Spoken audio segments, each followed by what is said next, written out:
मैं बहुत खुश हूँ कि प्रियंका वायनाड से चुनाव लड़ेंगे, मेहनत करेंगी वो वहाँ भी, और मैं उम्मीद करता हूँ कि वहाँ की जनता उनको भारी बहुमत से जिताए। मैंने बिल्कुल ना सुना नहीं, मैंने कहा बस अब सक्रिय राजनीति में और संसद में होना ज़रूरी है उनका, खाली प्रचार के लिए नहीं। प्रियंका ज़रूर सारे मुद्दों को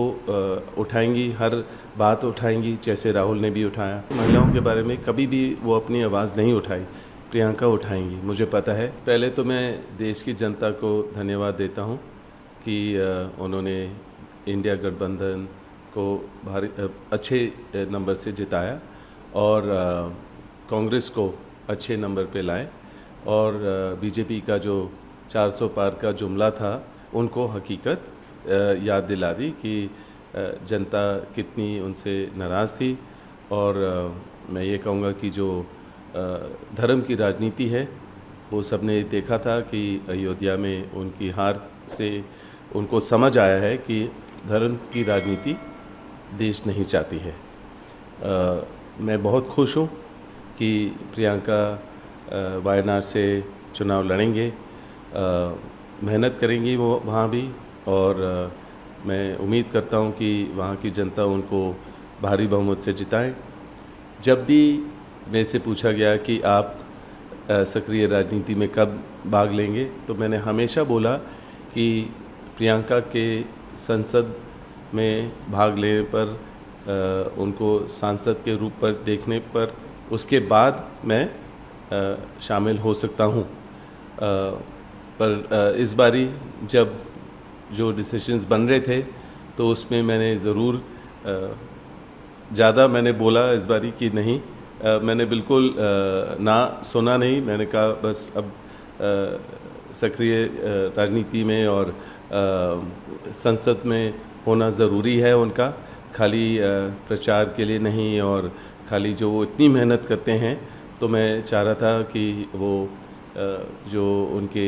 महिलाओं के नारे वो लगाते हैं कि मैं लड़की हूँ, लड़ सकती हूँ, या अलग अलग जो मेहनत करते हैं वो बड़े पैमाने पर और पार्लियामेंट में होने पर वो अपने काम और अच्छी कर पाएंगी, देश की सेवा और तरीके से कर पाएंगी। सर, आपको लगता है कि जो प्रियंका गांधी बार बार जो है कांग्रेस के लोग कहते थे कि इलेक्टोरल पॉलिटिक्स में आए, पार्लियामेंट में आए, तो पार्लियामेंट के अंदर जब वो जाएंगी तो और आपका कहना है कि वुमेन इश्यूज और ज़्यादा मुखर तौर पे अच्छी तरीके से उठेंगे, आवाज़ उनकी और पहुंच पाएगी? देखिए, मुझे पता है कि मेरे परिवार अपने पुरखों से, दादी से और अपने पिताजी से और सोनिया जी से कितनी सीखी हैं, और राहुल ने भी सीखा है, और उनको पार्लियामेंट में होने पर, संसद में होने पर जो भी देश के मुद्दे हैं, जो बीजेपी जिक्र नहीं करती हैं उनकी, जो हमारे किसान हैं या बेरोज़गारी हैं या महिला की सुरक्षा और जो महंगाई बढ़ी है, उसके बारे में ज़्यादा जिक्र नहीं होती है।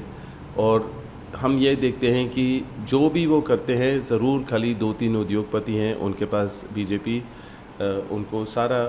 दे देती है, चाहे बंदरगाह हो या रोड हो या जो भी करना चाहेंगे उनके द्वारा ही अपने काम करते हैं। पर मैं कहूँगा कि प्रियंका ज़रूर सारे मुद्दों को उठाएंगी, हर बात उठाएंगी, जैसे राहुल ने भी उठाया। और मैं हालांकि बोलूँगा कि जैसे अगर बीजेपी के जो सांसद बने हैं, जो जब उनसे सवाल किया गया कि पहले प्रधानमंत्री कौन थे, वो उसका जवाब उल्टा दे रही हैं, उनको उसी का समझ नहीं है, और वो आज संसद में हैं। मैं हैरान हूँ, और वो आगे क्या कर पाएंगी वहाँ। और जो संसद का समय बिगाड़ते थे या ज़ाया करते थे, जो स्मृति ईरानी जी हैं, वो अब वहाँ नहीं होंगी, जो हमेशा परिवार का नाम लेकर अपनी पहचान बढ़ाते थे, और कभी भी उन्होंने महिलाओं के लिए कुछ भी नहीं किया,